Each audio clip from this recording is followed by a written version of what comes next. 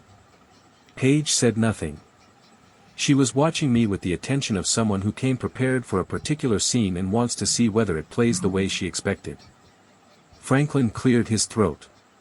He looked at Diane first. Then at me.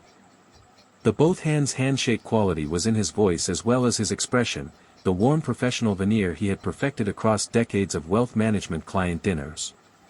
Marcus, he said. I want to ask you something directly, and I hope you'll receive it in the spirit it's intended. Go ahead, I said. Do you ever wonder, he said, whether what you've built is actually sufficient? Not just professionally. The whole of it. The life you're offering.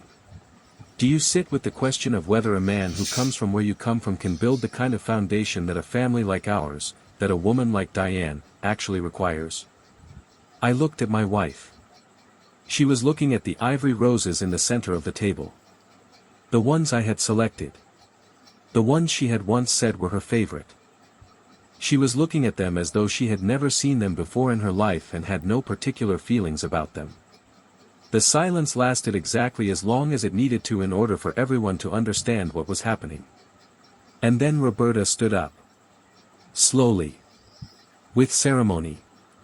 She rose from her chair and held her wine glass with the practiced ease of someone who has made toasts at a great many tables, and she said, I think what Franklin is trying to express, what we have all been wanting to say for some time now, Marcus, is that Diane deserves a particular kind of life.